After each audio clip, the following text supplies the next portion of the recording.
नोएडा स्थित मारवा स्टूडियो में चल रहे 3 दिवसीय 11वें ग्लोबल फेस्टिवल ऑफ जर्नलिज्म कार्यक्रम के तीसरे दिन के दूसरे सत्र में छठे Mahatma Gandhi national award for journalism and global excellence award for journalism कार्यक्रम का आयोजन किया गया। भारतीय संस्कृति के अनुसार दीप प्रज्वलन और गणेश वंदना के साथ कार्यक्रम की शुरुआत की गई। कार्यक्रम में मीडिया, टीवी और फिल्म जगत से जुड़े देश विदेश से अतिथिगण ने अपनी उपस्थिति दर्ज कराई। वहीं कार्यक्रम में ICMEI के संस्थापक doctor Sandeep Marwah, Thabang Linus Kholumo, chargé d'affaires, the kingdom of Lesotho, यानकिस मैकराइट्स साइप्रस के डिप्टी हाई कमिश्नर मौजूद रहे। कार्यक्रम के दूसरे हॉल में Thabang Linus Kholumo, chargé d'affaires, the kingdom of Lesotho, विदिशा मिसडेफ वर्ड मौजूद रहे, जिसमें Basotho culture from Lesotho film की स्क्रीनिंग की गई। कार्यक्रम में ICMEI के संस्थापक डॉक्टर संदीप मारवा द्वारा थबंग लिनस खोलुमो को फिल्म डॉक्यूमेंट्री के लिए अवार्ड ऑफ डिस्टिंक्शन देकर सम्मानित किया गया। Thank you very much.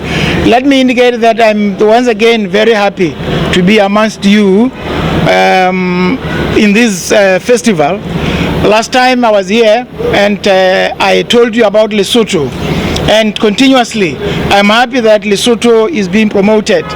As I said earlier, Lesotho is a very small country inside South Africa.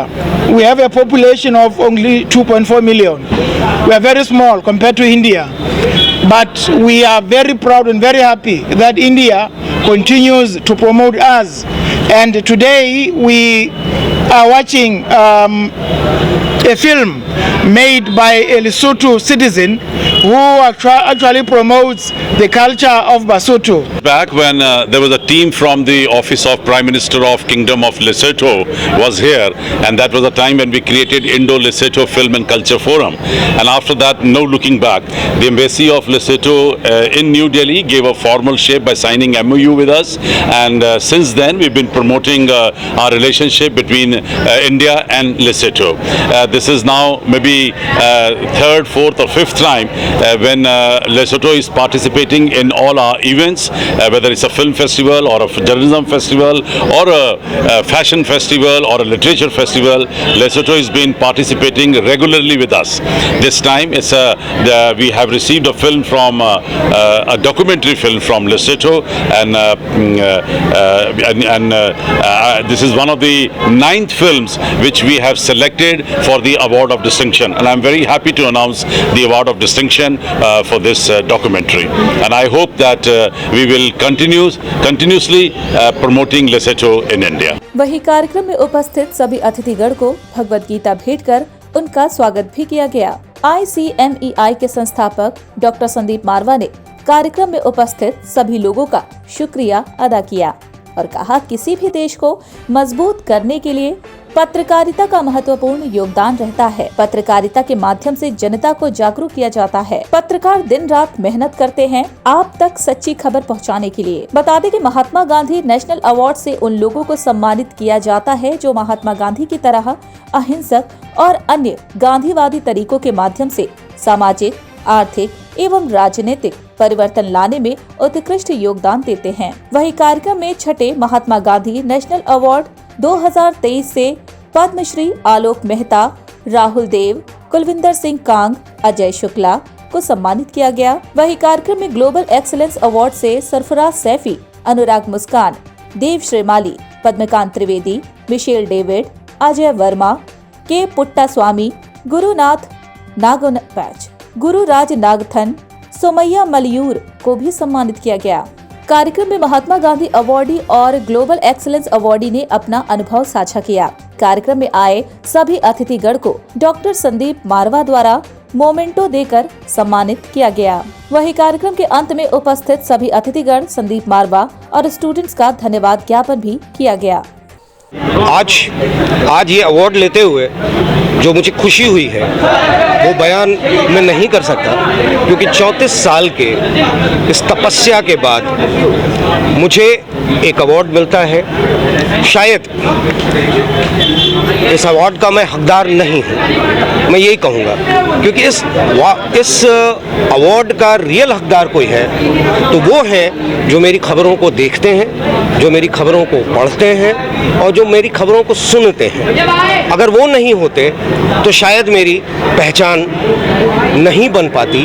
और मैं आप लोगों से कहूँगा कि अपनी पहचान बनाने के लिए एक कनेक्टिविटी, एक इंटरेक्शन, एक कम्युनिकेशन बहुत ज़रूरी है, उसको बिल्ड कीजिए और शायद मुझसे पहले आपको अवार्ड मिल जाएगा। धन्यवाद, मैं बहुत खुश हूँ ये अवार्ड लेकर। Well, great honor of me to be here second time, and especially from the very, very warm welcome of whole here, from the heads up to everyone.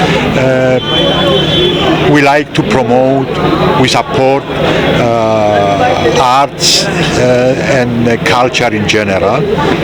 So we are here today to congratulate people's awarded and to wish all the others to get soon an award.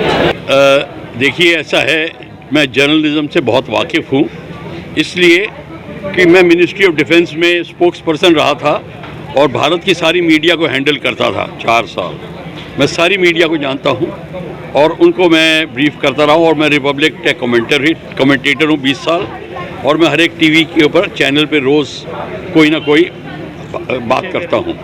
मुझे journalism का से मतलब मेरा ये है, और मैं ऐसा समझता हूँ कि एक जर्नलिज्म ये एक ऐसा प्रोफेशन है जो देश की माइंड की को स्थापित करता है। जिस वैल्यू सिस्टम पे चल रहा है जर्नलिज्म, उसको एक ठोस तरीके से आगे बढ़ाता है। अगर जर्नलिज्म ठीक से हैंडल की जाए तो देश की सोच, यूथ की सोच एक बहुत दूर दिशा तक जा सकती है। और अगर जर्नलिज्म के अंदर थोड़ी कमियां महसूस की जाएं या कमियां लाई जाएं पॉलिटिकली या किसी तरीके से, तो हमारे देश की सोच की हानि बहुत होती है। अच्छा लगा। और हम जिस वक्त के जर्नलिस्ट हैं उस वक्त दुर्भाग्य से ऐसे इंस्टीट्यूट्स नहीं हुआ करते थे। तो मैं हमेशा कहता हूं कि हम लोग जो है अव्यवस्था के बनाए हुए जर्नलिस्ट हैं। आप लोगों को बड़ा सौभाग्य है कि आप लोग व्यवस्था के बनाए हुए जर्नलिस्ट बनेंगे। तो अच्छा लग रहा है और मिस कर रहा हूं कि हमारे टाइम में भी कुछ ऐसा मारवा स्टूडियो होता जहां से हम जर्नलिज्म के गुर सीख पाते, जैसे आप लोग सीख रहे हैं। तो बहुत बड़ा सौभाग्य होता है ये भी। देखिए, सबसे पहले तो मारवा जी को बहुत बहुत मुबारकबाद कि उन्होंने इतना शानदार हर साल ये फेस्टिवल करते हैं, और जिस तरीके से मीडिया की पर्सनैलिटी को बुलाकर यहाँ पर अवार्ड देते हैं, ये बहुत बड़ी बात है। जैसा कि मैं कई बार कॉलेज में जाते हैं हम लोग एज ए गेस्ट फैकल्टी, तो लगता है कि बच्चों के जहन में ये आता है कि आप इतने सालों से मीडिया में हैं, इतने साल काम कर रहे हैं, इतने प्राइम टाइम शोज़ करते हैं, तो क्या चैलेंज आता है। तो सबसे बड़ी बात यह है कि जर्नलिज्म में आपको रोज़ गड्ढा खोदना है, रोज़ पानी पीना है, आपको हर समय हर वक्त तैयार रहना है। हम तो चूँकि प्राइम टाइम एंकरिंग करते हैं तो हमारे लिए टीआरपी का सबसे बड़ा मसला होता है। जब आप टीआरपी देंगे, आप चैनल में रहेंगे, आप टीआरपी नहीं देंगे तो आपके पास एंकर के बदलने का बहुत सारे ऑप्शन आज की तारीख में हो गए हैं। तो मेरा यही सजेशन है कि जितने भी स्टूडेंट्स हैं, जितने भी यूथ है जो जर्नलिज्म में आना चाह रहा है, वो ग्लैमर्स के चक्कर में ना रहे। उसको खुद को बहुत मेहनत करने की ज़रूरत है अपना नाम बनाने के लिए, चूँकि कॉम्पिटिशन बहुत ज़्यादा है। पिछले 20 साल से हम लोग यही कर रहे हैं। जितने भी हमारे साथी प्राइम टाइम एंकर्स हैं वो बहुत मेहनत करते हैं। कई बार हम लोग बीमार भी पड़ते हैं, लेकिन उसके बावजूद भी स्टूडियो जाते हैं, ग्राउंड में रहते हैं। परिवार को सबसे बड़े चैलेंज ये होता है कि वक्त नहीं देते, लेकिन उसके लिए हमेशा मेंटली प्रिपेयर स्टूडेंट्स को रहना पड़ेगा कि आपको अगर इस फील्ड में आना है तो ग्लैमर्स की जगह आपको बहुत ज़्यादा मेहनत करने की